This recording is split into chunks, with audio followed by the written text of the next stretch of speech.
So last weekend, my family roped me into attending the annual town chili cook-off, which is usually just an excuse for my Uncle Gary to wear his kiss the cook apron and make questionable culinary decisions. This year, however, he was acting extra mysterious, whispering to himself about unlocking chili's true potential and finding the holy grail of umami. Apparently, he'd found a chili recipe on a forum called Molecules and Meat that promised to change the way you experience flavor. All he'd tell us was, "Trust me, this is going to be revolutionary." The first sign something was off, his shopping list included not just ground beef and beans, but also things like food-grade calcium chloride and red cabbage extract.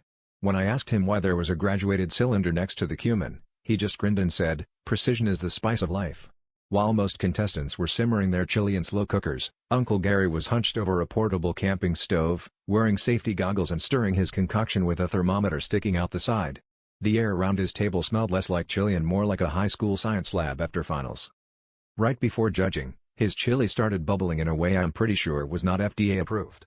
One judge poked it and it jiggled. Another dropped a tortilla chip in and watched it dissolve like an Alka-Seltzer.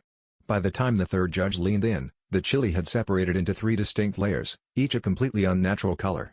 Uncle Gary just shrugged and said, "It's a deconstructed molecular gastronomic experience." Very avant-garde.